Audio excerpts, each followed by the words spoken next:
Hello दोस्तों, हमारे YouTube channel में आप सभी का स्वागत है।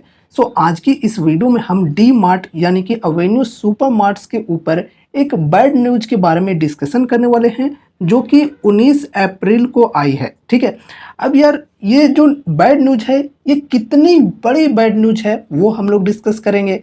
ठीक है, और इस न्यूज के वजह से मंडे को हमें डी मार्ट के शेयर के अंदर क्या बहुत ही ज़्यादा क्रैश देखने को मिल सकती है, इसके ऊपर डिस्कस करेंगे। ठीक है, तो सारी चीज़ें हम लोग अभी समझेंगे इस न्यूज़ के बारे में। वैसे पहले से तो काफ़ी पॉजिटिव न्यूज़ देखने को हमें मिल रही थी डीमार्ट के स्टोर ओपनिंग्स को लेकर, और इसके वजह से स्टॉक के अंदर काफ़ी तेज़ी भी बनी हुई थी। लेकिन क्या इस बैड न्यूज़ की वजह से हमें मंडे को इस स्टॉक के अंदर क्रैश देखने को मिल सकती है या नहीं, ये हम लोग डिस्कस करेंगे। ठीक है, सारी चीज़ें डिपेंड करती है कि बैड न्यूज़ कितना बैड है उसके ऊपर। ठीक है, तो चलो अभी वो चीज़ें हम डिस्कस करते हैं।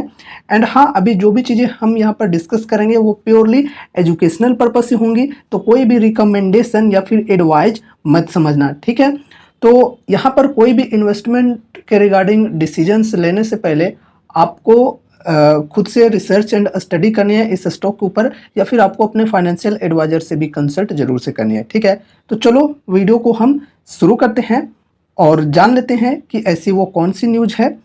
ठीक है, चलो शुरू करते हैं। तो देखो, ये है वो न्यूज़। यहाँ पर देखो, इन्होंने डी मार्ट ने खुद बताया हुआ है। ठीक है, न्यूज़ यहाँ पर है पेनाल्टी को लेकर। पेनाल्टी यहाँ पर डी मार्ट के ऊपर पड़ी हुई है, कितनी की? 50,000 की।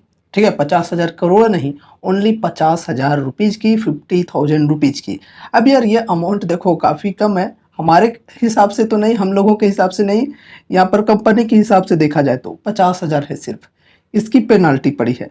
अब देखो पेनाल्टी किसने लगाई है, यहाँ पर देखो नेम ऑफ द अथॉरिटी, यहाँ पर देखो adjudicating officer and assistant commissioner food and drug administration Nashik Maharashtra के द्वारा यहाँ पर ये पेनाल्टी लगाई गई है यहाँ पर। ठीक है, डी मार्ट की कंपनी के अंदर 50,000 रुपीज़ की पेनाल्टी। ठीक है, अब क्यों ये भी जान लो। ठीक है, तो यहाँ पर रीजन है, मतलब यहाँ पर सिर्फ एक स्टोर के लिए यहाँ पर ये बताई जा रही है। ठीक है, क्या हुआ कि इनकी एक स्टोर है, उसके अंदर एक्सपायर जो प्रोडक्ट्स हैं वो बेचे जा रहे थे, वो यहाँ पर देखो बताई जा रही है। यहाँ पर available for sale beyond use by date at one of the stores of the company. ठीक है, मतलब इनके जो प्रोडक्ट्स हैं वो मतलब एक्सपायर थे, लेकिन फिर भी वो बेचने के लिए अवेलेबल था, वो यहाँ पर बताई जा रही है। ठीक है, अब देखो यहाँ पर एक चीज़ और, मैन्युफैक्चर्ड बाय अनदर कंपनी, जो प्रोडक्ट थी मतलब एक्सपायरी डेट वाली, वो अदर कंपनी की बनाई हुई प्रोडक्ट थी। ठीक है, ये जो डी मार्ट है ये अपने भी प्रोडक्ट्स बेचता है, एंड साथ ही साथ जो दूसरे कंपनीज के प्रोडक्ट्स होते हैं, दूसरे कंपनी जो मैन्युफैक्चर करती है उनके प्रोडक्ट्स को भी बेचती है। तो ये जो मिला है एक्सपायरी वाला प्रोडक्ट जो अवेलेबल था इनके मार्ट में, वो दूसरे कंपनी के प्रोडक्ट्स है। ठीक है, मैन्युफैक्चर्ड बाय अनदर कंपनी वाले प्रोडक्ट के अंदर ऐसा देखने को मिला है कि वो एक्सपायरी डेट थी, फिर भी वो बेचने के लिए अवेलेबल थी। लेकिन सभी स्टोर में ऐसा नहीं है, यहाँ पर देखो बताया हुआ at one of the stores of the company. तो यही एक न्यूज है सिंपल सी, और इसके वजह से यहाँ पर इनको पेनाल्टी पड़ी है 50,000 की। ठीक है, और अब हम बात करते हैं क्या इसके वजह से हमें काफ़ी ज़्यादा टेंशन लेना चाहिए, अगर हमने बाई कर रखा है तो सेल कर देना चाहिए, क्या करना चाहिए? तो भाई देखो, पर्सनली मैं अपनी बताऊं तो भाई देखो, सबसे पहले यहाँ पर मैं आपको ये बताना चाहूँगा कि देखो कोई रिकमेंडेशन या फिर एडवाइस नहीं है, लेकिन अगर हम इस न्यूज़ के बेसिस पे बात करें तो देखो न्यूज़ कुछ खास नहीं है, पेनाल्टी भी कुछ खास नहीं है 50,000 की। ठीक है, और ये सही हो जाएंगी। ठीक है, तो मंडे को जब हमारा बाजार खुलेगा तो उस दिन हमें देखने को मिलेगा कि कुछ खास परफॉर्मेंस नहीं मिल सकता। आई थिंक मेरा जैसा यहाँ पर सोच है, वैसे मैं कोई एनालिस्ट तो नहीं हूँ सेबी रजिस्टर्ड, लेकिन यहाँ पर जैसा कि न्यूज़ के अकॉर्डिंग देखा जाए तो कुछ खास बहुत ही भयंकर न्यूज़ नहीं है कि जिसकी वजह से कंपनी के ऊपर काफ़ी ज़्यादा मतलब पेनाल्टी लग गई हो। ठीक है, सिर्फ 50,000 की ही पेनाल्टी लगी है, और सिर्फ एक स्टोर के अंदर ऐसा देखा गया है। तो हो सकता है कि यहाँ पर कुछ खास हमें गिरावट देखने को नहीं मिलेगी मंडे के दिन, ठीक है।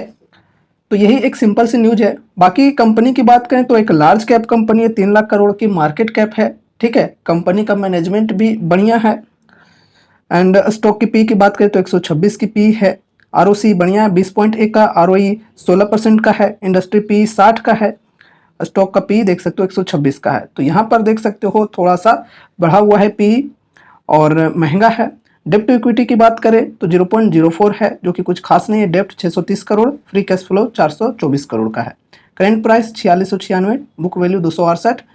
52 वीक हाई एंड लो की बात करें तो 4837 और 3352। फिर यहाँ पर अगर हम डिविडेंड की बात करें तो डिविडेंड नहीं देती है कंपनी। फेस वैल्यू 10 रुपये का है, ईपीएस है 37.4 रुपये का, ठीक है। यहाँ पर अगर हम प्रॉफिट एंड लॉस स्टेटमेंट की बात करें तो देखो कंसिस्टेंसी यहाँ पर हमें देखने को मिल रही है। मार्च 2022 में 30,352 करोड़, फिर 41,833 करोड़, फिर 47,477 करोड़, तो कंसिस्टेंसी है। और अभी देखो FY24 का जो रिजल्ट है वो अभी नहीं आई है। अगर उस रिजल्ट में जो इनकी मतलब सेल्स ग्रोथ या फिर प्रॉफिट ग्रोथ की बात करें वो हमें खराब देखने को मिलती है, तब हम स्टॉक के अंदर क्रैश देख सकते हैं, ठीक है। तो वो एक बड़ी न्यूज हो सकती है, ठीक है, इस न्यूज के कंपैरिजन में देखा जाए तो। और जो 50,000 का जो पेनल्टी लगाई है, 50,000 करोड़ होता तब शायद हम लोग मान सकते थे कि हाँ कुछ बड़ी पेनल्टी लगी है, ठीक है। चलो यहाँ पर अगर हम नेट प्रॉफिट देखें तो देखो कंपनी का नेट प्रॉफिट भी काफ़ी बेहतरीन रहा है, ठीक है। 1616 करोड़, फिर 2556, फिर 2596, ठीक है। तो चलो ये भी नेट प्रॉफिट भी देखा जाए तो ठीक है। और फिलहाल ये जो कंपनी है ये काफ़ी ज़्यादा अपने स्टोर्स को ओपन कर रहे हैं, तो वो भी एक पॉजिटिव साइन हम लोग देख सकते हैं, जैसा कि हमने पिछले वीडियोज में भी डिस्कस किया है, ठीक है। Compounded sales growth and profit growth भी देखें तो वो भी काफ़ी कंसिस्टेंसी और बेहतरीन है। 10 साल में 29% का सेल्स ग्रोथ, 5 साल में 23%, 3 साल में 19%, ट्रेलिंग 12 मंथ में 18%। इस प्रकार से अगर हम प्रॉफिट ग्रोथ की बात करें तो कंपनी के अंदर देखो 10 साल में 39% का प्रॉफिट ग्रोथ हुआ है, 5 साल में 27%, 3 साल में 24%, ट्रेलिंग 12 मंथ में थोड़ा सा यहाँ पर खराब है, 3% का है। अब यहाँ पर स्टॉक प्राइस CAGR की बात करें तो ये भी बेहतरीन है। 5 साल में 30% के CAGR से स्टॉक का प्राइस बढ़ा है, 3 साल में 20% से, 1 साल में 36% से। रिटर्न ऑन इक्विटी की बात करें तो एवरेज ही है, तो 10 साल में 15%, 5 साल में 14%, 3 साल में 13% और लास्ट ईयर में 17%, ठीक है। तो कुछ खास भी नहीं है रिटर्न ऑन इक्विटी और ना कुछ बहुत ही ज़्यादा खराब है, ठीक है, एवरेज मान सकते हैं। अब यहाँ पर शेयर होल्डिंग पैटर्न की बात करें तो देखो प्रमोटर्स की जो होल्डिंग है वो भी काफ़ी बेहतरीन देखने को मिल रही है। यहाँ पर देख सकते हो एकदम स्टेबल है 74.64% पे। एंड उसके बाद FIIs की बात करें तो यहाँ पर देखो लगातार होल्डिंग बढ़ी है यहाँ पर पिछले कुछ 3 क्वार्टर्स की अगर हम बात करें तो इसमें। फिर यहाँ पर देखो अगर DIIs की बात करें तो ये भी यहाँ पर बढ़ी है थोड़े थोड़े करके, और 8.51% की अभी होल्डिंग है फिलहाल DIIs की, FIIs की 8.26% की।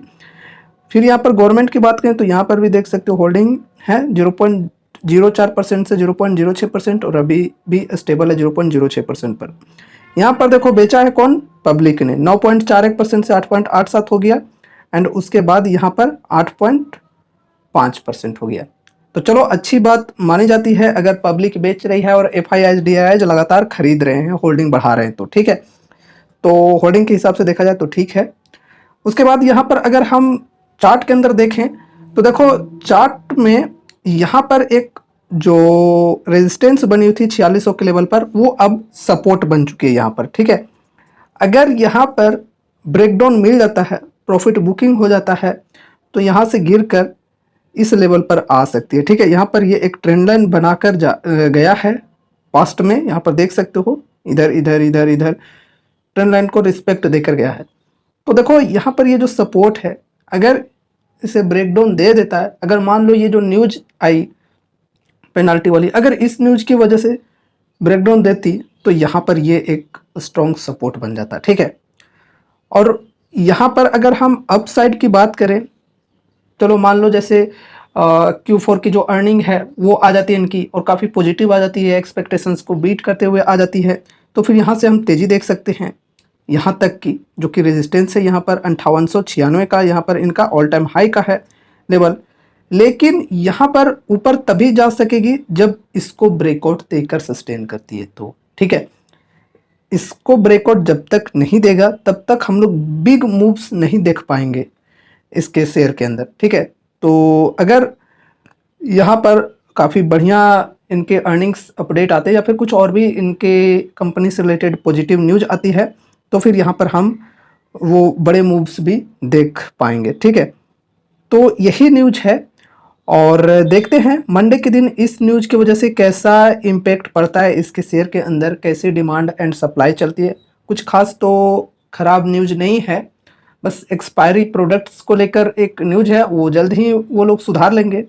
और वैसे भी एक स्टोर में ऐसी हुई है, कुछ बड़ी ख़राब न्यूज़ रहती बहुत ही ज़्यादा तो फिर यहाँ पर 50,000 का पेनल्टी लगता है, नहीं उससे भी ज़्यादा पेनल्टी लग सकता था, ठीक है। सो गाइस ये रही हमारी आज की वीडियो डी मार्ट स्टॉक के ऊपर और मुझे उम्मीद है कि आपको आज की ये वीडियो जरूर से पसंद आई होगी। तो इस वीडियो को लाइक करके चैनल को सब्सक्राइब जरूर से कर लेना और मिलते हैं अगले नए वीडियोज़ के साथ। तब तक के लिए बाय बाय।